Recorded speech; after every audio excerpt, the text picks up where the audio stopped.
자, 다 같이 제목 한번 읽겠습니다. 시작. 네, 영원한 사랑과 은혜. 누가복음 2장. 원래 누가복음 2장 전체를 좀 봐야 되는데 그냥 11절만 볼게요. 시작.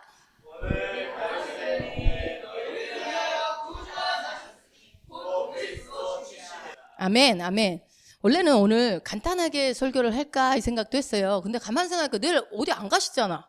내일 성탄 예배 안 드리는데 오늘 제가 12시에 보낸들 괜찮잖아요. 자, 12시 전에 끝냅니다. 걱정하지 마십시오. 자, 여러분, 이제 오늘이 우리가 성탄 전야 24일. 원래 성탄 예배가 이제 성탄절이 25일이죠. 그런데 진짜 예수님의 생일이 25일입니까? 그렇지 않죠. 예수님의 생일은 12월 25일이 아닙니다. 그냥 사람들이 정한 날에 이렇게 기념을 하는 건데, 그러면 25일이 도대체 어떻게 해서 25일이 된 건가? 아시는 분 계세요? 자, 알지만 모를 수도 있어요. 우리가 성경에서 성경적으로 보면 그 양떼를 치고 있던 목자가 별을 보고, 뜬 별을 보고 찾아간단 말이에요. 그럼 양떼를 친다고 했으면은 계절적으로 언제일까요? 겨울은 아닐 겁니다. 언제까 봄일 것으로 생각하고 있어요. 그래서 예수님이 태어난 계절은 아마도 그 당시에 그 유대의 그 땅에 양들을 치고 있었다고 한다면 봄일 것이다. 성경적으로는. 그런데 어떻게 하다 겨울이 됐느냐? 겨울이라기보다는 뭐 인도네시아는 지금 더운데 막 성탄 준비하더라고요. 더운데 빨간 모자 쓰고 뭐 산타 옷도 입고 막 그렇게 하던데, 원래는 어떻게 했냐면 이방인들이 예수를 믿고자 막 교회로 몰려들기 시작했어요. 그러다 보니까 이 사람들이 와서 예수를 믿으면서 예수 믿는 거, 우리가 성탄절을 지키고 추수감사절을 지키고 부활절 이런 것들을 절기를 지키면서 또 더불어 뭣도 지켜요? 그들이 지키던 절기를 지키는 거예요. 예수 믿기 전에 지키던 절기, 우리는 같은 뭐가 있어요? 추석, 뭐 설날, 이런 명절 이런 것들을 지키는 거예요. 그래서 교회 안에서 야, 이 사람들이 자꾸 세상 풍속을 쫓는 것들을 계속 놓지 않고 계속 하네? 그럼 어떡할까? 그러면 그날에 예수님 태어난 날로 정해가지고 그 세상 풍속에 쫓아가지 않도록 하자. 그렇게 해서 정한 것이 이제 25일로 하나님이 예수님의 생일로 태어나신 탄생일로 이렇게 결정해서 하다 보니까 이렇게 된 겁니다. 그래서 실제적으로 예수님의 정확한 날짜는 12월 25일이 아니죠. 우리가 다 알고 있지만. 그래서 우리가 생각해보면 추수감사절도 원래는 11월 셋째 주가 추수감사절로 전통적으로 지키는데 언젠가부터 이제 우리 원로 목사님께서 어떻게 하셨어요? 세상 풍속을 쫓는 추석에 너무 우상 숭배가 많은 우리나라의 그런 것들 때문에 먼저 주님 앞에 감사제 예배를 드리자 해서 이렇게 땡겨서 지금 하는 데가, 한국 교회가 전체가 그렇진 않지만 그렇게 하시는 분들이 있죠. 그런 이유와도 같은 겁니다. 그래서 12월 25일이 성탄절로 결정되어진 거고 그렇게 지키게 되었다. 근데 제가 이제 이번에 성탄절을 이거를 말씀을 준비하면서 생각해 보니까 작년 성탄절에 제가 여기 없었어요. 아시죠? 벌써 1년이 됐어요. 그래서 병원에서 성탄절을 보냈고 2024년도가 25년도를 맞이할 그 12월 달 한 달 동안에 병원에 있었기 때문에 말씀도 못 뽑았고 뭐 성탄절도 못 지켰고 새해가 갔는지 왔는지 모르고 이제 왔었는데, 그래서 올해 2025년 성탄절이 너무 은혜가 되고 너무 감사하기도 하고 정말 오랜만에 막 성탄 예배 드리는 것 같기도 하고 그래서 너무 감사하고, 우리가 이제 주님의 성탄절을 기념해서 축하할 부분들도 있지만 오늘 이제 말씀 속에서 꼭 기억해야 될 한 3가지 정도 말씀을 좀 드리려고 해요. 그래서 우리의 심령 가운데 이 말씀이 심겨지기를 선포합니다. 예. 먼저 하나님은요, 신실하신 분이십니다. 믿으십니까? 예. 우리 하나님 신실하시고 그분의 말씀은요, 정말 하나도 땅에 떨어짐이 없습니다. 반드시 역사합니다. 하나님의 말씀은. 자, 이사야서 7장 14절 읽어봅니다.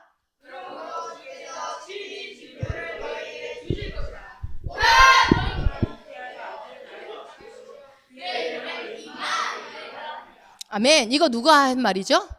이사야 선지자가 한 말이죠. 예수님이 태어나기 약 700년 전에 이사야라는 고약의 선지자를 통해서 임마누엘, 예수 그리스도가 나실 것을 미리 예언하고 있는 겁니다. 임마누엘이 뜻이 뭐죠? 임마누엘은 하나님이 우리와 함께 하신다라는 뜻의 그 함께 하실 그 하나님이 오실 것이다라는 예언을 하죠. 그리고 또 이렇게도 예언합니다.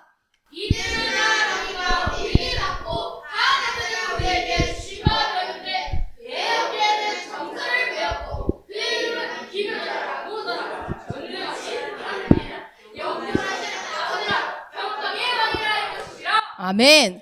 대단하지 않아요? 그 700년 전에 김효자라 근데 저는 읽으면 김효자라 모사라 이게 무슨 뜻인지 알까? 김효자가 뭐예요? 모사가 뭐예요? 자, 그래서 제가 현대인의 성경으로 찾아봤습니다. 같이 읽습니다.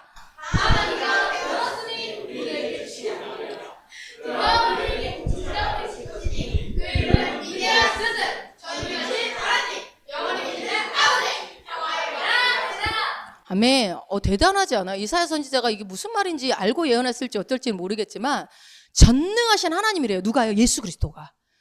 영원히 계시는 아버지래요. 평화. 이거는 하나님 자체죠. 하나님 그분이시란 얘기죠. 이 말씀은. 그래서 처녀의 몸을 통해서 아까 말씀한 대로 처녀의 몸을 통해서 아기가 태어날 것인데 그 아기가 그냥 일반적인 아기가 아니다. 전능하신 하나님 아버지다. 전능하신 하나님이다. 그래서 이거를 우리가 창세기로 거슬러 올라가 보면 3장에 아담과 하와가 타락한 이후에 하나님이 그들에게 심판을 내리시죠. 그들에게 맞는 심판을 내리시고 난 다음에 뱀에 대한 심판을 해요. 이 죄를 짓게 만든 그 뱀에 대한 심판을 하면서 그때 하나님이 뱀에게 심판을 하면서 무슨 말씀을 하시냐면 인간을 다시 구원할 계획에 대한 얘기도 같이 하십니다. 아시죠? 그래서 어떻게 하면 인간을 다시금 구원하실지, 그래서 사람을 향한 하나님의 구원 계획, 그 계획은 결코 멈춰지지 않을 것이다라는 것들을 예언합니다. 창세기 3장 15절입니다.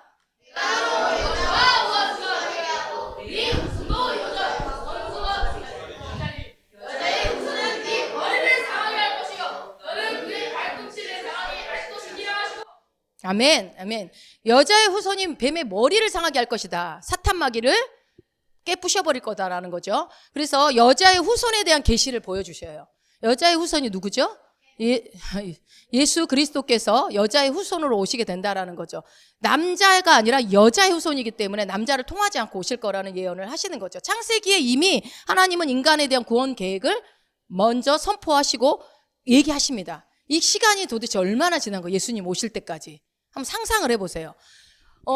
이 인간이 타락하고 난 이후에 태어난 모든 인간들은 다 죄인으로 태어나죠. 그 타락한 본성을 그대로 가지고 그 DNA가 그대로 이어지기 때문에 그렇게 태어난단 말이에요. 그래서 이 죄 문제를 해결할 사람은 죄인이 죄인을 해결할 수는 없기 때문에 죄가 없는 인간이 해결을 해야 되는데 죄 없는 인간은 없기 때문에 하나님이 인간으로 오셔야만 했다라는 거. 그래서 뭐예요? 사람의 죄의 본성이 섞이지 않은 사람이어야만 한다. 그래서 우리가 생각할 수 없는 하나님은 계획은 여자의 후손, 여자를 통해서만, 남자의 씨가 들어가지 않은 여자의 후손을 통해서 구원할 수 있다라고 하는 건데, 쉽게 말하면 육체를 빌리는 거죠. 하나님이 우리의 육체를, 인간의 육체를 빌리고 오시는 거예요. 그래서 완전한, 예수 그리스도는 완전한 하나님이시지만 완전한 사람으로 오신 거예요. 인자라고 하죠. 완전한 하나님, 완전한 사람.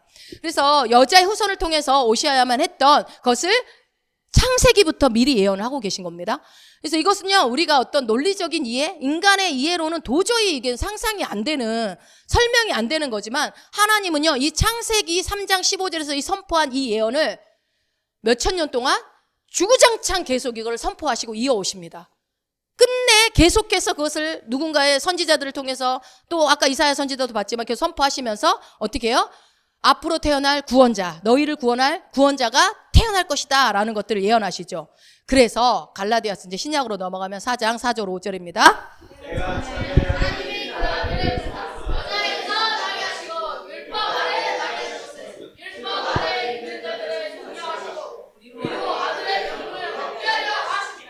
아멘. 때가 참해. 때가 찼다라고요. 때가. 그게 뭐예요? 여러분, 이스라엘의 역사를 보면 바벨론의 포로로 끌려가죠. 오랜 세월 동안 바벨론을 포로로 갔다가 그 바벨론 망하지 않을 것 같은 그 바벨론에 무너지고 누가 들어서죠? 누가 또 지배를 하죠? 헬라 제국이 들어서서 또 지배를 합니다. 이스라엘. 가만 보면 이스라엘 백성들의 그 역사가요, 진짜 우리나라만큼 못지않게 다른 나라의 지배를 계속 받아요. 헬라 제국이 끝나고 나서는요, 로마 제국에 또 지배를 받게 되죠. 그러면서 이스라엘 백성들은 아주 모멸스럽고 아주 정말 수치를 당하는 일들을 오랜 세월 동안 겪어요, 이 백성이요. 그러다가 마카비라는 사람이 마카비 시대에 마카비 혁명을 일으킵니다. 쿠데타라고 할 수도 있고. 그래서 그 사람이 잠깐 독립을 이뤄요. 이 역사를 보면. 근데 그게 한 100년 정도. 그러나 그게 계속될 것 같았던 그 독립의 자유가 100여 년 만에 끝나버립니다. 그래서 그건 혁명이 아니라 쿠데타로 끝나버리게 되는 거죠. 그래서 그때도 이 마카비가 구원자인 줄 알고 그 이사야가 선지자가 예언했던 그 사람이 이 마카비인가? 라고 생각을 했지만 사실은 그것도 끝나버립니다. 구원자가 아니라는 것으로 판명이 나버리죠. 그래서 도대체 그럼 하나님이 약속하신 그 여자의 후손, 그 처녀의 몸을 통해서 나온다는 그 구원자, 도대체 평화의 왕국을 이루실 그 구원자 메시아는 도대체 언제 오는 거야? 하면서 사람들이 막 기다리고 불평불만하죠. 그리고 기다리다 지치고 지쳐서 이제는 안 오려나 하고 있던 그때 뭐라고요? 맨 앞에 뭐라고요? 노란 글씨 때가 참해. 그래서 여러분 성경에서는 헬라어로 시간을 두 가지 종류의 시간이 있습니다. 하나는 이 공존과 자존, 일반적으로 우리가 흘러가는 이 시간을 뭐라고 그러냐면 크로노스라고 해요. 크로노스의 시간. 그런데 여기서 때가 참여할 때, 그때 하나님의 때, 하나님이 그 작정하신 그때, 그것은 그 크로노스 안에 있는 시간을 뭐라고 그러냐, 하나님의 때를 카이로스라고 하죠. 크로노스와 카이로스의 시간이 있는데 여기서 때가 참여는 어떤 때겠어요? 카이로스의 때를 말합니다. 카이로스.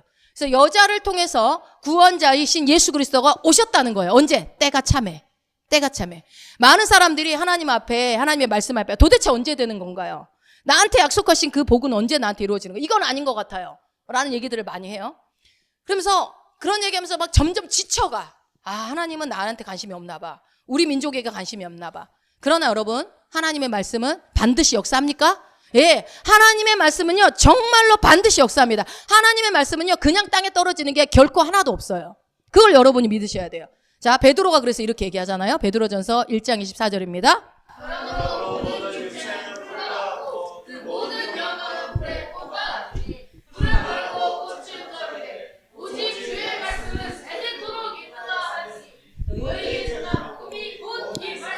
아멘. 우리가 여기서 하나님의 오직 주의 말씀을 할 때 이 말씀은 하나님이 하신 말을 말하는 거겠죠. 말씀은 하나님의 말. 여러분, 사람이 우리가 서로 다른 외모를 가지고 있지만 이 외모로 비교도 하지만 사실은 인생은 외모로 결정하지 않죠. 요즘 젊은 애들 너무 외모에 집중하고 외모로 판단하지만 사실 우리의 인생은요 뭘로 결정돼요? 내 말로 결정됩니다. 내 말로. 생각이 옷을 입은 게 말이거든요. 근데 이 말로 내 인생을 빚어내는 거예요. 요한복음 1장 14절에 말씀이 육신이 되어 우리 가운데 거하심에 그랬어요. 그런 것처럼 주님도 결국은 뭐예요? 메시지, 이 말로 우리에게 오신 분이에요. 말씀으로 우리에게 오셨잖아요. 말씀이 육신이 되어서 오셨으니까. 그래서 우리의 인생도요, 내가 생각한 것을 말로 뱉는 이 말로 그 말이 내 인생을 빚어갑니다. 내 말이 인생을 빚어가요. 그래서 내 인생도 결국은 우리의 인생도 메시지라고 할 수 있어요. 하나님도 메시지로 우리에게 오셨고 우리의 인생도 메시지로 만들어지는 겁니다. 그래서 어떤 사람을 보면 그 사람의 말하는 걸 보면 저 사람 참 불우한 인생을 살았구나. 참 불우한 형편 가운데서 자라왔구나. 저 사람은 억울함이 많구나. 저 사람은 뭔가 자신의 열정과 고집이 세구나. 말하는 거 보면 알죠. 저 사람은 저기 인생에 대해서 성공하고자 하는 열망이 굉장한 사람이구나. 이거 그 사람하고 몇 마디 얘기해 보면 금방 알아요. 왜요? 말로 자기 인생을 빚어가고 그 살아온 것들이 말로 나오니까요. 그래서 인생은 메시지입니다. 이 메시지들이 결국은요 어떻게 돼요? 여기 보니까 영광 풀과 꽃과 같은, 풀은 마르고 꽃은 떨어진다고 그러죠. 그런 것처럼 그런 것들이, 메시지들이, 우리 인간의 메시지들은 영원하지 않아요. 외모도 영원하지 않고 그들이 아무리 성공을 이룬다고 열심히 열매를 맺어보지만 결국은 풀의 꽃과 같이 떨어져 나갑니다. 결국은 사라져요. 언젠가는. 그래서 나는 한다면 하는 사람이야 하면서 뭐 많은 자격증을 따고 많은 스펙을 이루어도 그 사람의 결국은 뭐예요? 똑같이 죽음을 맞이하고 똑같이 그 인생이 끝나는 시간이 와요.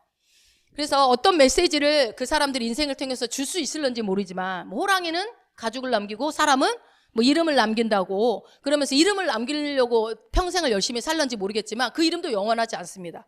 이 땅에서는요 영원히 사라지지 않는 게 딱 하나밖에 없어요. 뭐예요? 하나님의 말씀뿐입니다. 오직 주의 말씀은 세세토록 있도다 라고 베드로 전서에서 베드로가 얘기를 하죠.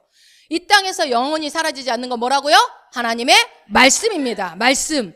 하나님의 말씀만이 영원하고요. 하나님의 말씀만이 참된 실체고 하나님의 말씀 여러분 기필코 역사예요. 기필코 역사합니다. 예. 자, 고린도전서 1장 20절입니다. 하나님의 약속은 얼마든지 줄 수 없으리니 그런즉 그로 말미암아 우리가 매일하여 하나님께 영광을 돌리게 되리라. 아멘. 여러분 이 말씀이 되게 가볍게 받는지 모르겠지만 구원받은 그리스도인의 삶의 방식이에요. 구원받은 그리스도인들이 어떤 삶의 방식이 있어요? 예수 그리스도 안에서는요, 모든 것이 다 예라는 거예요. 예. 이게 무슨 말이에요? 그리스도 안에서 하나님의 관점으로 하나님의 말씀을 보면요, 모든 것이 뭐가 된다는 거예요? 예가 된다라는 거예요. 예가 된다. 그러니까 예수 그리스도께서 하나님 앞에서 아멘 하시고 예가 되신 거예요. 우리 예수님이 그렇게 했을 때 그 마지막 십자가에서 다 이뤘다고 하신 것처럼 모든 것들을 성취하셨던 것처럼 이제 우리도 그리스도 하나님 안에서 하나님 앞에서 하나님의 모든 말씀을 실체로 사실로 경험할 수 있다라는 거예요. 어떻게 할 때? 내가 말씀 앞에 아멘 할 때, 말씀에 동의할 때, 그렇습니다, 하나님 말씀은 옳습니다라고 동의할 때 뭐가 된다고요? 그대로 되어진다라는 거예요. 자, 그래서 우리 다 같이 한번 선포해 봅시다. 큰 소리로 시작. 하나님의 말씀이 그렇다, 그렇습니다. 내 삶에 대해서 모든 것을 할 수 있다고 말씀하셨다면 할 수 있습니다. 내 삶에 대해서 부족함이 없다고 말씀하셨다면 나는 부족함이 없습니다. 내 삶에 대해서 주님이 역사할 수 없다고 말씀하셨다면 내 삶은 그렇습니다. 아멘. 여러분 이렇다는 거예요. 우리가 이런 자세가 필요한 거예요. 그리스도 안에서 말씀에 대해서 말씀만큼 뭐예요? 무조건 아멘이에요. 말씀은 무조건 아멘. 아멘. 하나님께 그렇게 되면 어떻게 돼요? 그게 하나님의 영광이 되어진대요. 우리가 아멘 할 때 영광이 되어지고, 그리고 그 말씀이 실제로 내 삶 가운데 열매로 보게 된다라는 거죠. 그래서 근데 어떤 사람은 그러죠. 아유, 하라고 그래도 해도 안 되던데요. 아무리 해도 안 되는데요. 아, 이렇게 왜 이렇게 내 삶이 이렇게 더딘지 모르겠어요. 하나님의 역사하심이. 나는 안 되나 봐요. 저도 알고는 있어요. 나도 그렇게 하려고도 해보고 선포도 해보고 기도도 하는데요, 나한테는 안 되는 것 같아요. 잘 모르겠어요. 이런 말들. 그래서 하나님은 말씀은 나하고는 별로 해당 사항이 없는 것 같아요. 이렇게 생각하시는 분들, 자, 베드로후서 3장 9절입니다. 주의 약속은 어떤 이들이 어디라고 생각하는 것 같이 어디 것이 아니라 오직 주께서는 너희를 대하여 보내주사 아무도 멸망하지 아니하고 다 되게 하기를 원하셨습니다. 아멘. 우리는 주님의 약속이 더디다고 생각해요. 내 삶에 여러분들이 원하는 어떤 기도 제목들인데 왜 나는 빨리빨리 응답이 안 돼? 저 사람은 응답이 빨리빨리 되는 것 같은데 왜 나는 그대로 빨리빨리 풀어지지 않지? 라는 생각을 할 때 내 생각대로 빨리빨리 뭔가 되어져야 된다라는 생각을 우리는 갖고 있거든요. 그래서 근데 안 돼. 그럼 어떻게 돼요? 하나님에 대해서 신뢰가 점점 떨어져 가요. 점점 자꾸 신뢰를 잃어가요. 잘 생각해 보세요. 내가 그러한지. 그런데 주님께서는요, 어떤 마음을 갖고 계세요? 하나님이 주시고자 하는 것들이 만약에 100이라고 한다면 나는 10밖에 담을 그릇이 안 된다고 한다면요, 하나님은 그 사람이 100이 될 때까지 기다릴 수밖에 없는 겁니다. 그러니까 그것은 뭐 내가 열심히 하고 막 열심히 기도하고 시간이 지나면 저절로 되어진다 이 얘기가 아니고요. 뭐냐면 내가 믿음을 발휘하는 부분에 있어서 말씀 앞에 어떤 확신 이런 것들이 제대로 세워져 있지 않고 어떤 내가 믿음을 발휘해야 될 부분에 어떤 공백이 있는 거죠. 공백이. 하나님이 그 부분 어떤 허점 이 부분이 채워지지 않았기 때문에 내 삶이 이루어지지 않고 하나님이 능력이 없으셔서 못하시는 게 아니라 내 안에 있는 어떤 허점 만들어지지 않은 그릇 이것 때문에 하나님이 그렇게 하시지 못한 것이다 라고 말하고 있는 겁니다. 내 안에 여러분 견고하게 말씀에 대해서 말씀은 아까 우리가 같이 읽었죠. 말씀은 오라. 말씀이 그렇다면 그런 거야 라는 어떤 그런 확신 그런 것들이 강하게 내 안에 세워져 있지 않으면 나는 그런 것 같은데 말고요. 진짜로 그런 게 세워지지 않으면요. 내 안에 텅텅텅 공백이 있는 거예요. 비어진 공백들이. 그래서 내가 내 안에 강한 말씀이 맞아. 그래. 강한 확신과 담대함으로 막 돌진해 나가면요. 말씀은 그대로 이루어지게 되어 있는 거죠. 근데 그렇게 하지 못하는 거예요. 그래서 어떻게 돼요? 하나님은 기다리세요. 어떻게 기다리세요? 창세기 3장 15절에서 구원자가 올 것이다. 여자의 후손이 올 것이다 했던 것들이 몇천 년이 지나서 갈라디아 와서 때가 참에 카이로스의 시간, 그 하나님의 시간이 되어졌을 때 그 일은 일어난 거예요. 예수님이 구원자가 메시아가 오신 것처럼 우리의 인생 가운데 주님의 때가 참에 여러분의 시간 인생 안에 하나님의 카이로스의 시간이 되어졌을 때 그 때가 찼을 때 어떻게 한다고요? 주께서 우리의 삶에 역사하신다는 겁니다. 예, 우리의 삶의 직접적인 열매가 나타나기 시작한다는 거예요. 저는 그래서 이런 간증들이 내년에는 많이 쏟아져 나올 것이라고 기대합니다. 아, 그렇구나. 말씀이 옳구나. 정말이구나. 그렇게 했더니 진짜로 하나님이 역사하는구나. 말씀은 살아있구나. 말씀은 반드시 역사해. 내가 그렇게 선포했던 게 맞았어. 라는 것들이 여러분의 삶 가운데 반드시 경험되어질 것을 선포합니다. 예, 그래서 우리가 이 크리스마스에 하나님이 우리한테 찾아오신 날이잖아요.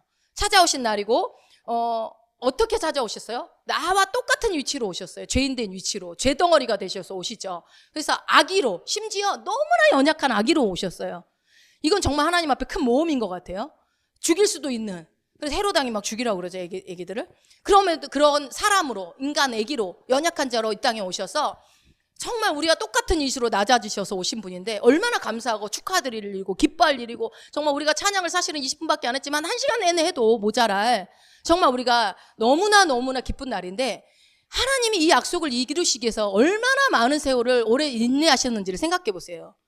몇천 년이라는 시간 동안, 4,000년이 넘는 시간 동안에 변함없이 줄기차게 너희에게 메시아가 올 거야, 너희를 구원할 구원자가 올 거야 라고 계속적으로 말씀하셨단 말이에요. 근데 그 일은요, 이루어졌습니까? 아멘, 이루어졌지요. 우리는 그 열매를 보아 압니다. 여러분, 그래서 우리가 이미 예수님이 오셨고 예수님이 2000년 전에 열매를 이뤄놓은 것을 우리는 다 보고 맛보았어요. 그렇다면 여러분, 마찬가지로 예수님이 다시 오십니까? 아멘. 여러분, 성경은 이미 다 이루어졌어요. 딱 하나 남았죠. 뭐요? 예수님의 다시 오심. 재림만 남았어요. 성경은 다 이루어졌어요. 마지막, 그러면 성경이 다 이루어졌고 이제 예수님 다시 오실 것만 남아있다면 이거 이루어질까요? 안 이루어질까요? 당연히 이루어지죠. 당연히. 이 하나님의 약속은 반드시 성취되어집니다. 자, 그것이 바로 예수 그리스도가 다시 오신다는 것인데, 계시록 22장 20절입니다. 이것들을 증언하신 이가 하였으되 내가 진실로 속히 오리라 하시거든. 아멘. 주 예수여 오시옵소서. 아멘. 아멘. 주 예수 오시옵소서. 네 글자로 뭐죠? 마라나타. 예. 근데 어떤 사람들이 뭐 계시록에 나와 있는 거 알긴 알겠는데, 뭐 사실 이거 계시록은 이단들이 더 많이 아주 기다리시는 것 같아요. 근데 우리는 별로 안 기다려. 예수 믿는 분들이. 이거 나머지 하나 남았는데 이거 안 기다리시면 어떡할 거예요? 아멘. 주 예수여 오시옵소서. 알겠는데요. 그거 언제 와요? 지금 뭐 100년 지나도 안 왔고 200년 지나도 안 왔는데 언제 와요? 안 올 것 같은데. 벌써 몇천 년 지났잖아. 근데 안 오잖아요. 맨날 임박했대. 맨날 예수님이 금방 온대. 마지막 때래. 뭐 바울도 그랬고 그때도 그러던 지금도 그러네. 여러분, 그래서 지금 심각해요. 진짜 왔다고 해도 안 믿어. 신랑이 곧 온다고 해도 기름을 준비하지 않아. 그죠? 다섯 처녀처럼. 언제 올지 모르는데. 그래, 이게 제가 보니까 이게 사탄 마귀가 쓴 술수 같아요. 인간들이 준비하지 못하게. 여러분, 우리는 도둑과 같이 주님이 오십니까? 아니요. 우리는 도둑처럼 오지 않습니다. 예수 안 믿는 사람들에게 도둑처럼 오지. 우리는 알아요. 주님이 언제 오는지. 무화과 나무 잎이 무성해지면 여름이 오는구나 아는 것처럼 압니다. 여러분, 확실하게 말씀드린 거는 나팔절에 오실 겁니다. 예수님이. 날짜는 모르지만 나팔절이 9월입니다. 그 즈음에 보면 이렇게 그거는 그렇습니다. 보시면. 어쨌든 날짜는 얘기하면 제가 이단되니까. 전 날짜는 몰라요. 날짜는. 어쨌든 그것에 대해서 우리가 너무 뭐 언제 오시겠어? 나 사는 동안에 안 올지도 몰라. 근데 여러분, 정말로 저희 때까지는 못 볼지도 모르지만 이후에는 어떻게 될지 몰라요. 정말 우리 다음 세대들은요. 여러분들 100세, 120세 시대잖아요. 여러분이 또 오래 살면 또 예수님 오신 거 보실 수도 있죠. 그만큼 지금 많이 임박했다고 합니다. 왜냐하면 여러분, 언제 주님이 오셔요? 언제 주님이 오시기로 돼 있어, 성경에? 몰라요? 모든 민족에게 복음이 전파된 후에. 지금 무슨 시대예요, 지금? 여러분, 위성으로 전 세계가 하나예요. 지금 지금 카카오톡, 지금 당장 인도네시아 지금 치면은 바로 연락 올걸요? 이제는 미디어가 이제 AI가 이제 세상을 다 씹어 삼킬 정도로 막 다 모든 전 세계 정보를 다 읽어내는 시대인데, 여러분, 모든 민족에게든요. 민족에게 복음이 전파됐어요, 안 됐어요? 됐다고 저는 봅니다. 근데 왜 주님이 안 오고 계세요? 다시 한번 읽어봅시다. 주의 약속은 어떤 이들이 본이라고 생각하는 것 같이 아닌 것이 아니라 오직 주께서는 너희를 대하여 오래 참사 아무도 멸망하지 아니하고 다 회개하기에 이르기를 원하시느니라. 아멘. 우리 서연이 용돈 꼭 줘야 되겠다. 열심히 했네. 어떤 이들은 주님 안 오시나 봐. 더디다고 생각하는데 어떻게 해요? 회개하기에 이르기를 원한다는 거예요. 한 명이라도 더 구원받게. 하나 더 읽어볼까요? 디모데전서 2장 4절. 하나님은 모든 사람이 구원에 받으며 진리한 은혜에 이르기를 원하시느니라. 아멘. 한 사람이라도 구원받기를 원하시고 기다리고 계신다는 거예요. 한 사람이라도. 언제까지요? 로마서에 보면 이방인의 충만한 수가 세워질 때까지. 그러니까 이게 지금 왜 기다리고 있냐면 이방인의 숫자가 있어요. 이방인의 숫자. 이스라엘 백성들 말고 이방인들의 숫자가 채워지면 예수님 오십니다. 근데 그 숫자는 거의 다 채워졌다고 지금 얘기들 합니다. 여러분 그래서 얼마 안 남았어요. 성경이 말씀하신 그날이 정말 얼마 안 남았어요. 자, 어떻게 봅시다. 언제 오신다고요? 마태복음 24장 14절. 이 천국 복음이 모든 민족에게 증언되기 위하여 온 세상에 전파되리. 그제야 끝이 오리라. 끝이 옵니다. 반드시 옵니다. 이방 모든 민족에게 복음이 전파되네. 근데 복음은 전파됐는데 이방인의 수가 차지 않은 것 같아요. 그래서 조금 기다리시고 있는 것 같아요. 그 숫자가. 여러분 우리가 오늘 누군가 때문에 속상하고 누군가 때문에 마음의 상처를 받고 뭐 힘든 일이 있었다고 해봅시다. 그때 이 사람 때문에 힘들어 죽겠네, 저 사람 때문에 힘들어 죽겠네라는 말이 우리 입에서 쉽게 나올 수 있는데, 만약에 내일 주님이 확실히 오신다고 명확하게 알고 있다고 한다면 오늘 그 감정이 중요할까요? 오늘 막 저 죽일 인간 하면서 어떤 속상했던 그 마음이 그렇게 중요할까요? 아마 안 중요할 것 같아요. 힘들지 않을 것 같아요. 이렇게 얘기하면 야, 그 뭐 극단적으로 그렇게 얘기를 해. 그러지만 여러분 주님이 다시 오신다는 건 성경에 명확하게 기록이 돼 있어요. 명확하게 오신다고 나와. 이미 정해진 일이에요. 주님이 다시 오십니다. 7번째 나팔 소리가 들리면 여러분 빨리 옷 갈아입고 준비하시라고 그랬죠. 7번째 나팔. 그래서 혹시라도 여러분 삶 가운데서 우리 남편 때문에, 우리 아내 때문에, 우리 아이들 때문에, 뭐 때문에, 누구 때문에 막 속상하고 마음에 안 든다 하고 막 저 왼수, 만약 예를 들어서 그런 마음들이 있다고 한다면 한번 그런 생각을 해보세요. 만약 오늘 밤에 내 남편이, 만약 오늘 밤에 내 아내가 오늘 밤에 하나님 주님 곁으로 간다고 한다면 그러면 어떨 것 같아요? 그러면은 뭐 미운 것이 있을까요? 아마 미운 것도 없을 것 같아요. 속상한 것도 없고 그냥 너무 소중하고 막 이뻐서 어쩌면 쓰다듬을지도 몰라요. 옆에 보고. 그렇게 생각해보는 것도 저는 좋을 것 같아요. 근데 모르잖아요. 우리가 어떻게 될지. 그래서 초대교회 때 예수 그리스도에 대한 태어나심에 대해서 성경적인 가르침이 있긴 있었지만 초대교회는요, 예수님의 태어나심에 대한 가르침보다는요, 예수님의 부활과 예수 그리스도의 재림, 다시 오심에 대한 가르침이 훨씬 더 많았대요. 훨씬 더. 그래서 그것들을 아주 가르치고 선포하는 일에 집중했다고 해요. 그래서 우리도 인사할 때 뭐 할렐루야 살림도 좋지만 이제부터 인사할 때 우리 이렇게 하면 좋을 것 같아요. 마라나타! 마라나타. 이런 인사도 좋을 것 같아요. 예, 우리 옆에 사람 해볼까요? 마라나타. 예, 마라나타 하고 인사하는 거죠.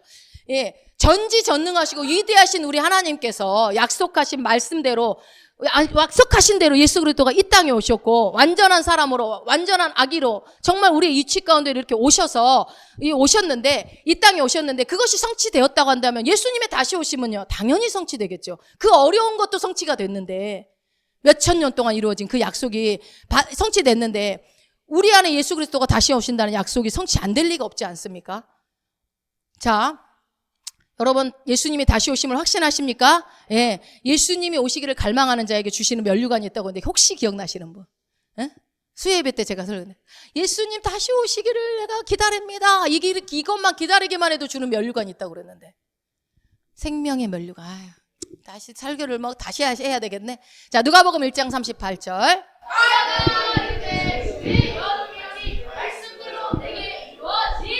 아멘. 이제 아멘. 예수님을 낳은 마리아에 대한 얘기죠. 마리아 너가 이제 성령으로 아이를 잉태하게 될 것이다라고 와서 얘기했을 때 주의 여종이니 말씀대로 내게 이루어지이다. 그 말을 하는 순간 마리아의 몸에 변화가 일어난 거예요. 여러분 우리가요 기도하는 순간 응답은 이루어진다고 그러죠. 마찬가지입니다. 믿는 순간 응답은 이미 그때 오는 거예요. 어떻게 돼요? 그 성령께서 역사하실 수 있도록 마리아의 문이 열려진 거예요. 아멘 할 때, 아멘 그렇습니다라고 할 때. 그리고 나서요 이게 그랬다라는 걸 어떻게 알 수 있냐면 엘리사벳, 세례 요한의 어머니 엘리사벳, 아버지인가요? 엘리사벳이 했던 말 한번 보세요. 어머니죠. 주께서 하신 말씀이 반드시 이루어지리라고 믿는 그 여자에게 복이 있다. 그 여자가 누구예요? 마리아. 마리아가 복이 있다는 뭐예요? 주께서 하신 말씀이 반드시 이루어집니다. 아멘 했잖아요. 그 여자는 복이 있다라고 하는 거예요. 그게 마리아에게만 해당되는 얘기일까요? 아니죠. 우리가 믿음으로, 말씀 앞에 믿음으로 반응하는 자들을 통해서 하나님이 역사하겠다라는 겁니다. 하나님 누구를 통해서 이래요? 옆 사람? 목회자? 아니요. 하나님의 말씀에 믿음으로 반응하는 그 사람을 통해서 일하신다고요. 내가 믿음으로 반응하면 하나님 나를 통해서 역사하십니다. 자, 그래서요 여러분 어떻게 해요? 우리는 나의 자존심, 나의 어떤 판단, 나의 계획, 나의 어떤 열심들을 내려놓고 이제 어떻게 해야 됩니까? 주님께서 일하시도록 내어드리는 일, 내어드린 일에 우리의 목숨을 걸어야 돼요. 우리의 목숨을. 반드시 말씀대로 되어진다라는 것에 목숨을 걸으시라는 거예요. 이게 뭐 여러분 어떤 행위를 죽도록 열심히 하고 봉사 열심히 해라 이 얘기가 아니에요. 뭐 하라고요? 내 것을 내려놓고 주의 말씀만 온전히 신뢰하는 일에 여러분 목숨을 걸어보라고요. 아, 목숨 다 걸기 싫은가 보네요. 온전히 이루어지는 건 원하고 말씀의 열매는 막 받기는 원하는데 목숨은 걸기 싫으세요? 목숨을 건다라는 말이 여러분 한번 끝까지 그 말씀 붙잡아 보라는 거예요. 왜 그러냐면 대부분의 경우가 중도 포기하거든요. 중도에 하나님 말씀을 포기해버리거든요. 그렇게 안 한 사람이 사도 바울과 같은 사람이죠. 끝까지 충성하고 헌신하고 해서 수많은 복음을 전하는 자가 나타나는 거죠. 여러분 오늘부터 하나님의 말씀은 반드시 이루어진다는 것에 한번 목숨을 걸어보세요. 어떻게 인생이 바뀌나. 말씀의 최고의 권위를 두는 일에 한번 목숨을 걸어보시라니까요. 신서연이만 아멘 했어요. 여러분 제가 이제 런던 베델교회 이승모 목사님하고 정한선 사모님 통해서 이 복음의 새로운 피조물의 계시의 복음을 말씀을 배웠고 또 예수 사관학교 JMA 학교를 1년 동안 다니면서 거기서 이제 이 은혜의 복음을 배우면서 제가 이 말씀을 너무 사랑하게 되고 기대하게 되고 정말 하나님이 제 삶 가운데 인생 가운데 이루시고자 하는 것들에 대한 기대감을 제가 많이 갖게 되었죠.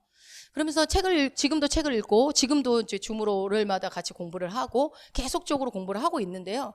그러면서 여러분들에게 제가 주일날도 가르쳐 드리고 설교로도 이제 계속 이 복음에 대해서 계속 말씀을 드렸는데 여러분이 이 복음이 장착되었는지 안 되었는지 제가 확인하는 방법이 하나 있어요. 뭘 것 같아요? 이 복음이 여러분들은 지금 다 나는 이 복음 다 이해했고 나는 이대로 살고 있어라고 다 말을 하실런지는 모르겠지만 어떻게 보면 이 사람의 삶에 이 복음이 다 삶에 녹아져 있는지 없는지를요. 뭘 보면 알 수 있냐면요. 그 사람이 말하는 거 보면 알아요. 말을 보면 알아요. 어때요? 그 입에서 나오는 말이 속상한 거, 힘든 거, 뭐 이런 게 뭐 그런 거 막 그런 것들만 나오면요. 마음에 안 들고 불평, 불만 이런 거 나오면요. 그 사람이 아무리 지식적으로 이걸 다 알고 있어도 그 사람은 지적 동의만 했을 뿐이지 실제로 이 복음이 장착되지 않은 겁니다. 한번 본인들이 생각을 해보세요. 내 입에서 나오는 말들이 어떻게 나오는지. 그래서 이 복음이 진짜 장착되어져서 내가 복음이 뭔지 소테리아 구원이 도대체 나한테 뭔지 그걸 알고 그리고 내가 무엇을 받았는지 나에게 어떤 권세가 주어졌는지 내 위치가 어딘지 내게 주어진 능력이 뭔지를 알면 내가 어떤 삶을 살아야 되는지는 답이 나와요. 그러면 그런 사람이 내가 누구고 내가 무엇을 받았고 무엇을 할 수 있고 어떤 영역과 권세가 있는지를 아는데 불평, 불만, 부족, 결핍을 얘기하고 너무 속상하다, 힘들다, 어렵다 이런 얘기가 나오겠습니까? 그런데 습관처럼 나오시는 분들도 이거 고칠 수 있거든요. 안 그런데 말로 습관적으로 나오시는 분들도 있거든요. 그리고 내가 부족한 것이 많다. 나는 상처받은 게 많다. 나는 과거에 이것 때문에 상처받았고 저것 때문에 상처받았다. 마음에 안 드는 게 이게 마음에 안 들어. 저게 마음에 안 들어. 이런 말을 할 수가 없어요. 제가 저도 많이 아직도 변화되어야 될 부분이 있지만 그런 부분들에 있어서는 정말 저도 많이 바뀌어진 것 같아요. 판단하고 정죄하고 어떤 내 스스로 세운 잣대로 가족들을 자꾸 잣대를 들이대고 했던 그것들이 어느 순간 다 사라졌어요. 여러분 말씀에 한번 목숨을 걸어보세요. 저를 믿고 제가 하는 말씀을 하나님의 말씀이 그렇다고 하면 그런 거예요. 하나님의 말씀은 반드시 역사해요. 네, 이거 한번 믿어보세요. 주님께서요 4,000년을 준비하셨어요. 4,000년 동안 준비하시고 내 말이 신실하다고 선포하십니다.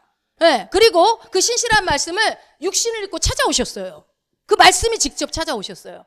주님의 다시 오심도 그렇게 이루어질 겁니다. 하나님이 말씀하신 거기 때문에 우리 가운데 반드시 나타납니다. 예수님 다시 오셔요. 기대하십시오. 자, 우리가 잘 아는 요한복음 3장 16절 17절 한번 읽어봅시다. 하나님이 지성을 미처 복음의 자를 주셨으니 이래 그를 믿는 자마다 멸망하지 않고 영생을 얻게 하려 하심이라. 하나님의 아들을 세상에 보내신 것은 세상을 심판하려 하심이 아니요 그로 말미암아 세상이 구원을 받게 하려 하심이라. 아멘. 어우야 너희들 때문에 졸다가도 눈을 버쩍버쩍 뜨신다 야. 아유 감사하네. 여러분 우리를 향한 하나님의 사랑과 열정과 이 열렬함이 느껴지십니까? 이 말씀 속에서? 하나님의 그 열렬한 사랑이 느껴지지 않아요? 야, 아무리 생각해봐도 우리의 논리와 상상력으로는 말이 안 되는 일이에요. 말이 안 되는 일. 여러분 여기는 우리는 뭐 개 키우시는 분이 없으니까 개 키우시는 분 있어요 혹시? 짐승 키우시는 분? 아무도 없죠. 정말 아무리 개가 예뻐도 개가 되고 싶으세요? 이 개가 너무 예뻐. 내 자식이 아들 내 딸 뭐 이렇게 하다고 그렇다고 개가 되라면 되겠어요? 안 될 거예요. 근데 우리 하나님은요, 우리를 너무 사랑하셔서 창조주가 피조물이 되셨다니까요. 이거 말이 안 되는 일이죠. 도대체 우리를 얼마나 사랑하면 그럴 수 있어요? 창조주가 어떻게 피조물이 돼요? 여러분이 개나 되라고 하면 할 수 있어요?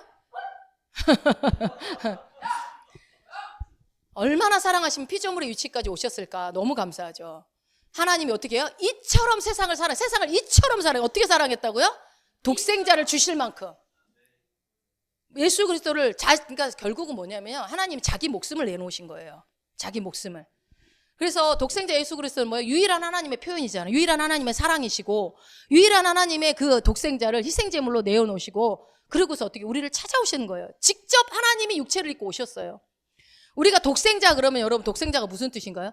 근데 독생자 그러면 뭐 외아들처럼 막 독자 이렇게만 생각을 하는데, 사실 이 독생자란 뜻은요, 하나님의 생명을 소유하고 하나님의 생명을 나타내는 분을 뜻해요. 하나님의 사랑을 소유하고 하나님의 사랑을 나타내는 분이 독생자라는 뜻입니다. 하나님의 생명과 하나님의 사랑을 소유하고 나타내시는 분, 하나님의 형상이자 하나님의 표현이신 분, 그분이 누구라고? 예수 그리스도. 그분이 기꺼이 자기 목숨을 내어놓으셨어요. 기꺼이.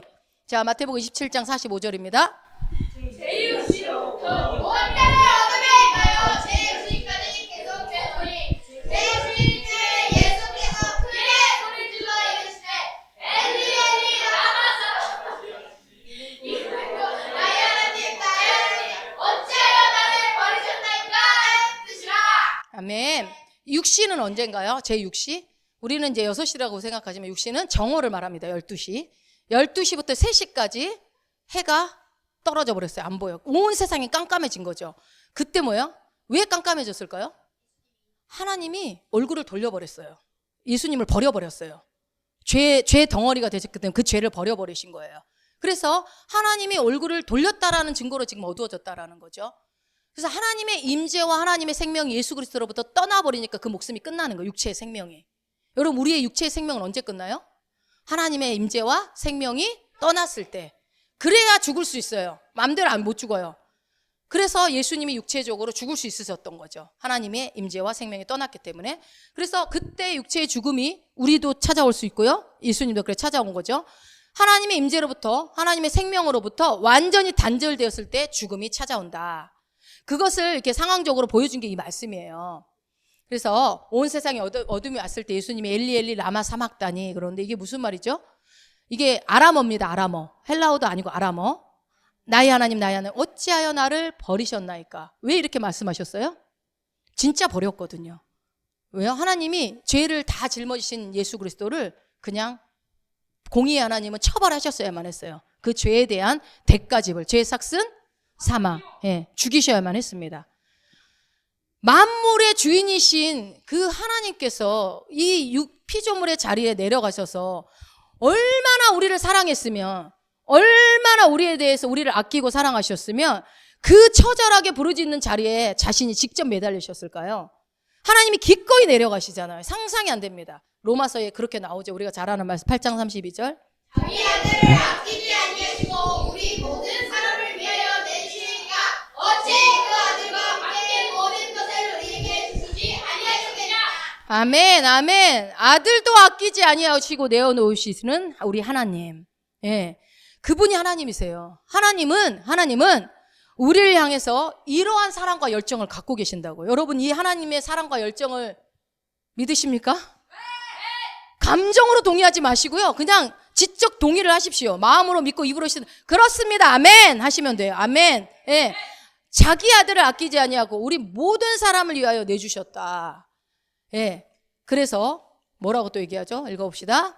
내가 확신하노니 사망이나 생명이나 천사들이나 권세자들이나 현재일이나 장래일이나 능력이나 높음이나 깊음이나 피조물이라도 우리를 우리 주 그리스도 예수 안에 있는 하나님의 사랑에서 끊을 수 없으리라.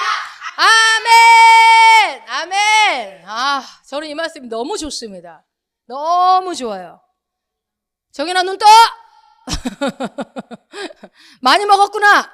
자, 그리스도 안에 있는 이 영원한 사랑을 이제 더 이상 어떻게 해요? 사망도 생명도 천사들도 누구도 끊을 수 있다 없다? 끊을 수 없습니다. 끊을 수 없어요. 여러분은 끊고 싶어도 하나님의 사랑을 끊을 수 없습니다. 우리가 가끔 이런 얘기를 듣죠. 야, 진짜 그리스도인들도 똑바로 살지 않으면 그렇게 계속 죄지면 지옥 간다? 지옥 갈 수 있어. 맞아요, 틀려요? 그러면 마음대로 죄져도 되냐? 그건 아니죠. 자, 그런 말 들으면 이제 가슴이 철렁 내려. 나 어제 죄졌는데. 근데 제가 보니까 요 지제는 여러분이 이제 이거에 대해서는 아주 익숙해서 아니야 하는 표정이에요. 절대 나하고 상관없는 표정이 너무 감사한데, 여러분 가슴이 철렁하고 정신이 이제 바짝 들죠. 그런 말 하면 지옥에 갈 수 있어? 제가 이렇게 주구장창 여러분들한테 말하면 제가 사역이 굉장히 쉬워집니다. 왜 그러냐면 여러분들이 이제 바짝 긴장해서 군기가 바짝 들어갈 거니까요. 말도 잘 들으실 거 아니에요. 그러면은 저는 이제 신앙생활을 여러분들이는 힘들지 모르겠어요. 저는 편합니다. 사역하기가 아주 쉬워요. 겁을 주면 되니까. 지옥 간다? 원정에 너 그렇게 계속 자면 너 지옥 간다? 그러면 절대 안정 없는 눈을 바짝 뜨겠죠. 근데 여러분, 약간의 신앙생활의 긴장감은 필요해요. 필요한데요. 그러나 심령은, 우리의 심령은요, 어떻게 그런 긴장감으로 세우는 게 아니고 은혜로 세우는 거예요. 은혜로. 은혜를 알면 돼요. 하나님의 은혜를. 그것은요, 결국 이렇게 하면은 어떻게 될까? 이런 것들은 결국 내 의만 드러내요. 내 의만 드러내고, 하나님의 사랑과 은혜는 내 삶 가운데서 아주 제한적으로밖에 드러나지 않습니다. 그런 두려움으로 신앙생활을 하게 되면. 여러분, 하나님의 사랑은 완전하고 영원합니다. 하나님의 은혜는 완전하고 영원합니다. 절대 이거는 끊어지지 않아요. 그리스도 안에 있는 이 사랑을 천사가 와가지고 오늘 저녁에 와가지고 정연아, 너 똑바로 살지 않으면 지옥 간다? 라고 말할 수 있어요, 없어요? 말을 할 수 있어. 그렇지만 그 말을 해도 우리는 전혀 반응할 필요가 없어요. 왜요? 그거는 거짓말이니까. 사랑을 끊을 수 없다라고 했어요. 어떤 것도. 하나님의 그 영원한 사랑은 결코 끊을 수 없습니다. 아멘? 예. 오직 끊어지는 때가 있어요, 성경에. 히브리서에 보면요, 히브리서 6장하고 10장, 이거는 이제 논란이 되게 많은데, 여러분 그걸 보고서 한 번 비침을 받고 한 번 능력을 경험하고 그러면 이것도 말아야 지옥 간다 하지 않냐? 맞아요. 여러분, 내가 예수 믿는다고 해놓고, 예수 믿고 영적으로 장성해서 권사도 되고 장로도 되고 목사도 되고 뭣도 되고 했는데, 주님의 일을 열심히 했는데, 자신의 의지로, 내 의지로 그리스도의 보혈의 피를 부정하고 짓밟아버리고 예수 없어! 예수님은 그거 그냥 사람이었어! 라고 얘기하면서 자기 의지로 부정해버리고 자기 의지로 예수님의 보혈의 피를 더럽게 해버리는 그 사람은요, 구원 못 받았어. 구원이 취소된다고 나와 있습니다. 그러나 저는 그렇게 생각해요. 그 사람이 진짜 예수 만났었을까? 그렇게 하는 사람이? 진짜 예수 만났으면 어떻게 그렇게 해요, 여러분? 그렇게 할 수가 없어요. 겉으로만 예수 만난 것처럼 보여진 거겠죠. 그래서 바울이 그렇게 얘기를 하잖아요. 그거 빼놓고는요, 그 사랑에서 누구도 끊을 수 없습니다. 아멘. 예. 진짜 예수님 만나면 어떻게 여기서 내가 예수 피를 부정할 수가 있어요. 이 복음이 얼마나 좋은데. 그러니까 안 만난 거죠. 여러분, 이거 다시 한번 읽어봅시다. 내가 확신하노니 사랑이나 생명이나 천사들이나 권세자들이나 현대이나 장래이나 능력이나 높음이나 기쁨이나 다른 어떤 비밀이라도 우리를 해결 그리스도 예수 안에 있는 하나님의 아름다운 은혜는 없으리라. 아멘, 아멘, 아멘, 할렐루야, 아멘, 아멘. 예. 2025년 우리 크리스마스를 맞이하면서 이 영원한 주님의 사랑과 은혜를 정말 깊이 묵상했으면 좋겠어요. 내가 이 사랑 받고 있잖아요. 지금 이 순간에도. 그래서 이 영원한 사랑이 내 안에 있다고 믿으신다면 어떻게 불안해요? 인생이 어떻게 불안해요? 어떻게 두려울 수 있어요? 어떻게 걱정이 있을 수가 있어요? 어떻게 낙심을 할 수가 있어요? 이 사랑이 진짜 내 안에 있다면 어떻게 두려워할 수 있습니까? 여러분 안에 두려움이 있으세요, 혹시? 자, 요한일서 4장 18절 19절입니다. 사랑의 두려움을 없고 온전한 사랑의 두려움을 내는 중간에 두려움에는 경건이 있습니다. 두려움을 자는 사랑 안에서 온전히 하지 못하였느니라. 우리가 사랑하면 그가 먼저 우리를 사랑하셨으니라. 아멘. 사랑 안에 두려움이 없습니다. 온전한 사랑의 두려움을 내어 줬습니다. 여러분, 온전한 사랑이 우리 가운데 있어요. 그래서 우리는 두려움이 있을 수가 없어요, 우리 안에. 근데 만약에 여러분 안에 두려움이 찾아오면요, 어떻게 해야 돼요? 거절해 줘야죠. 꺼져 이러면 돼요. 온전한 사랑의 두려움을 떼어 쫓아요. 여러분, 우리 안에 온전한 사랑이 내 삶을 도적질하게 내버려 두지 마세요. 두려움이. 온전한 사랑이 있는데 왜 내 삶을 도적질 당하십니까? 내 안에 상처가 아물지 않고 있습니까? 내 안에 너무 힘든 마음들이 있어요? 뭔가 슬픈 마음들이 있고 뭔가 속상한 마음들이 있어요? 혹시나? 그런 것들이 마귀가 막 나를 끌어집어 내려서 그러려고 해요? 그거 다 속지 마세요. 그거 거짓말이에요. 내 안에는 두려움이 있을 수 없어요. 있을 수 있죠. 그러나 내 것이 아니에요. 빨리빨리 거절해버리세요. 그래서 자꾸 내 입에서 힘들어요, 슬퍼요, 막 없어요, 괴로워요, 힘들다, 살고 싶지 않다, 막 이런 얘기는 하지 마세요. 그거 다 썩고 있는 겁니다. 우리는 온전한 사랑 가운데 있기 때문에 언제나 기쁨과 감사만 얘기해도 충분합니다. 예. 그래서 주님은요, 우리 안에 그분의 사랑이 영원하다. 그분의 사랑에 그분의 은혜가 끊어지지 않는다라고 우리는 오늘 알려주시는 거예요. 오늘 믿음으로 취하시기 바랍니다. 우리가 정치나 뉴스를 보면 이제 이렇게 미디어를 보면요, 인간의 욕심이 정말 끝이 없다는 것들을 보여지죠. 인간의 권력욕, 명예욕, 뭐 이런 것들 끝이 없구나. 근데 예수님이 이 땅에 오셔서 하신 모습을 보면, 그분의 삶을 보면 우리가 진짜 영광스러운 삶이 무엇인지를 알 수가 있죠. 우리는 이제 그분과 동일해졌잖아요. 영이 같아졌고 그분의 삶이 내 삶이 돼야 되고 나도 그분처럼 살아야 되는 삶이 되어졌는데, 그런데 그분이 보여주신 삶이 어떤 건지 우리 봅시다. 시작. 그는 전부 하나님의 본체시나 하나님과 동등됨을 취할 것으로 여기지 아니하시고 오히려 자기를 비워 종의 형체를 가지사 사람과 같이 되셨고, 자기를 낮추시고 죽기까지 복종하셨으니 곧 십자가에 죽으심이라. 이러므로 하나님이 그를 지극히 높여 모든 이름 위에 뛰어난 이름을 주사. 아멘, 아멘. 하나님의 본체요, 하나님의 형상이요, 하나님의 완전한 표현이신 예수 그리스도가 뭐가 됐다고요? 종이 되셨대요. 종이 되셨다고요. 여러분, 우리가 직분이 뭐 권사, 장로, 뭐 안수집사 이렇게 자꾸 올라가지만요, 이게 올라가는 게 아니에요. 저는 내려간다고 생각해요. 거꾸로 섬기는 자리로 가는 거예요. 낮아지고. 아니, 우리 하나님도 종의 형체를 지셨는데 목사가 대단한 자리입니까? 대단하죠. 여러분, 대단합니다. 하나님의 말씀을 전하기 때문에. 여러분도 대단합니다. 하나님의 자녀이기 때문에. 그 대단함을 말하는 거지 어떤 교만을 말하는 건 아니고요. 여러분, 그래서 하나님의 그 형체를 입으신 그 하나님이 종의 자리에 오셔서 종의 형체를 입으신 거예요. 자, 하나님의 뜻이라면, 여러분, 하나님이 원하시는 거라면, 하나님께서 내게 주신 위치라면, 그렇다면 하나님께서 나를 부르신 그 부르심이라면 내가 기꺼이 그 자리에 서겠습니다라는 마음이 우리 가운데 있어야죠. 주님도 그러셨으니까. 주님은, 예수님도 오셔서 하나님이 하라고 하는 말만 했고 하나님이 하라고 하시는 그 일을 했고, 내가 지금 아버지께서 하라고 하신 그 일을 내가 다 마쳤으므로 하면서 그 얘기를 합니다. 그런 것처럼 여러분, 우리가 내게 부르심의 그 자리, 부르심의 자리, 그 부르심의 자리에 기꺼이 내어드리는 거예요. 내 인생을 내가 기꺼이 그 자리에 서겠습니다. 이것이 바로 진짜 하나님의 높임을 받는 자리예요. 우리가 낮아지는 자리에, 섬김의 자리에, 직분의 자리에 있는 것이, 그것이 정말로 진정한 높임의 자리고 영광을 받는 길이고 승리의 길이고 지혜로운 길이라고 주님은 말씀하십니다. 하나님께서는요, 지극히 높으신, 봅시다, 29절에 이러므로 하나님의 그를 지극히 높여 모든 이름 위에 뛰어난 이름을 누구한테 주신 거예요? 주님, 예수님에게. 그래서 여러분, 그 세상 모든 만물보다 높으신 그 이름, 예수 그리스도 이름을 누구한테 줬어요? 우리한테 줬어요. 우리한테. 그 예수 이름을. 그래서 여러분, 모든 만물은 예수 이름 앞에 굴복해야 합니다. 그래서 여러분, 살아있는 거든 무생물이든 생물이든 여러분들이 그 명령하시면 돼요. 예수 이름 앞에 복종해라. 그러면 무조건 복종해야 합니다. 그게 냉장고가 됐든 컴퓨터가 됐든. 저 냉장고 죽어가길래 제가 안수기도를 얼마나 열심히 했는지 몰라. 그때 다시 살아났어. 예수 이름으로 명령한다. 냉장고에 넌 지금 죽을 때가 아니야. 막 손을 얹고 막 안수기도를 했어요. 그랬더니 우리 서준이 지나가면서 차라리 냉장고 살 돈을 달라고 그래. 그러시더라고요. 그거 현명하다. 그러나 지금은 죽을 때가 아니다.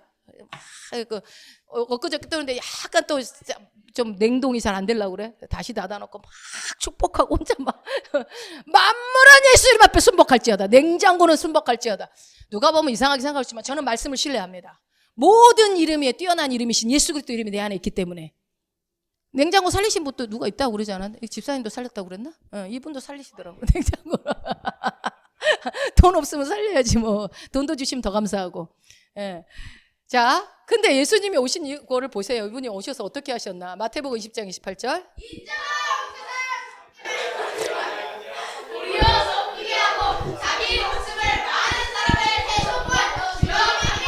아멘. 아멘. 예수님이 온 것은 섬김을 받으려고 오지 않았어요. 우리는 섬기려고 받으려고 할 필요가 없어요. 예수님도 섬김을 안 받는데 우리가 섬김 받으려고 하면 되겠습니까? 그죠? 그래서 아까 우리 정권사님 우리 원시 집안에 막 그 중심에 내가 이렇게 봉사하고 섬기는 자리에 우리 온 가족이 되었다는 것에 감사합니다. 그 뜻으로 제가 들었습니다. 아멘. 예, 섬기는 자리에 우리를 불러주셔서 감사합니다. 예. 그래서 자신의 몸을 희생제물로 드렸어요, 예수님이. 우리도 그렇게 해야 된다라는 거죠. 그분이 본을 보이셨기 때문에. 자, 거의 다 끝나갑니다. 누가복음 2장 13절, 14절.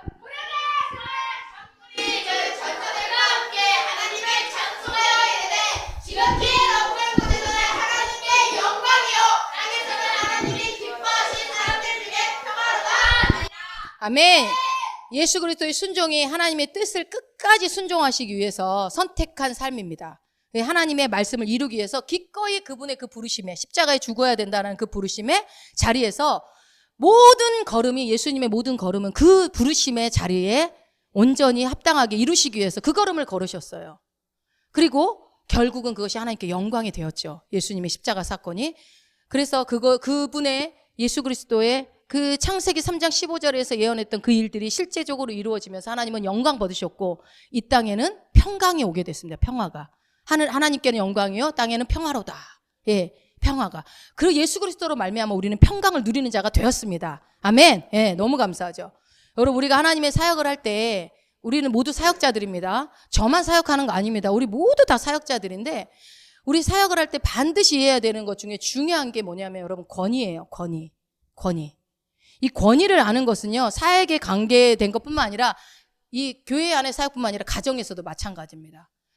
이 교회 안에서도 목사와 장로와 안수집사, 집사, 뭐 이렇게 성도 이렇게 권위를 하나님이 주셨죠. 이 권위에 대한 인정이 없으면 교회는 무너집니다. 반드시 그 권위를 인정을 해줘야 돼요. 여러분들이 제 권위를 인정하지 않으면 저는 옆에서 말씀을 아무리 멋들이게 전해도요 여러분들에게 영향력이 가지 않아요. 권위는 제가 세우는 게 아니에요. 여러분들이 세워주는 겁니다. 여러분들이 세워주셔야 돼요. 그래서 제가 말씀을 잘 가르칠 수 있도록 여러분들이 기도해 주셔야 되는 거예요. 그래야 그때 거기서 권위가 나오는 거죠. 근데 이게 사역뿐만이 아니라 여러분 가정에서도 굉장히 중요합니다. 가정에서 우리가 어떻게 돼요? 가정에 수많은 문제들이 있죠. 많은 문제들이 있는데 이거 하나가 무너져서 사실은 모든 가정에 문제가 생기는 거라고 볼 수 있어요. 이것만 해결되면은 다 해결된다고 봐도 된다. 뭐예요? 가정에게 하나님이 두신 질서를 이해를 해야 돼요. 질서. 이 질서를 이해하지 않으면 가정은 무너집니다. 권위를 이해해야 돼요. 그래서 가정에 대해서 하나님이 하신 말씀을 한번 읽어봅시다. 시작. 아내들이여 자기 남편에게 복종하기를 쉽게 하는 자라. 이는 남편이 아내의 머리됨이 그리스도께서 교회의 머리됨과 같으니 그가 바로 교회의 주주시라. 그러므로 교회가 그리스도에게 하는 아내들도 범사에 자기 남편에게 복종할지어다. 아멘. 아멘. 가정 안에 권위를 알려주고 있습니다. 가정의 질서의 가장 중요한 첫 번째 부분이 뭐라고? 이 권위에 대한 거. 권위를 인정하고 권위를 신뢰하고 권위와 함께하는 거죠. 그러면 아내들이 억울하다고 할 수 있겠죠. 뭐야 이 남편한테 내가 어떻게 복종해. 말도 안 듣는데 맨날 나만 괴롭히는데 예를 들어 그렇다고 한다면 억울하다고 생각할 텐데요. 여러분 권위는요 절대로 사람 아래에 두지 않아요. 항상 다른 사람 밑에 있는 권위는 없습니다. 사람 밑에 권위는 하나님 둔 적이 없어요. 나 또한 누군가에게 또 권위가 되죠. 그렇지 않습니까? 내가 자녀들에게 부모의 권위가 주어지는 것처럼. 근데 남편들한테 근데 얘기를 하잖아요. 아내들에게 이렇게 말을 하면은 남편들한테는 뭐라고 얘기해요? 한번 읽어봅시다. 남편들아 아내 사랑하기를 그리스도께서 교회를 사랑하시고 그는 교회를 위하여 자신을 주신 같이 하라. 아멘. 아멘. 어떻게 보면 남편들이 더 중요하죠. 남편들에게 그런 얘기 하더라고요. 남편이 이렇게 사랑해주면 내가 복종하지. 아내들이 그래요. 이렇게 사랑 안 해주니까 내가 복종 안 하지. 그 말도 맞는 말이긴 한데 우리가 복종하면 또 그래 남자들은 이렇게 네 질서에 나를 권위를 인정해주고 복종해주면 내가 진짜 사랑하지. 그냥 서로 하시면 되잖아요. 서로. 네. 남편들에게 주어진 권위는 어떻게 사용해야 되느냐. 바로 여기 알려주잖아요. 예수님께서 교회를 위해서 기꺼이 자기 자신을 내준 것처럼 아내를 사랑하라는 거예요. 뭐예요? 생명 다해 사랑하라는 거예요. 아내를 생명 다해.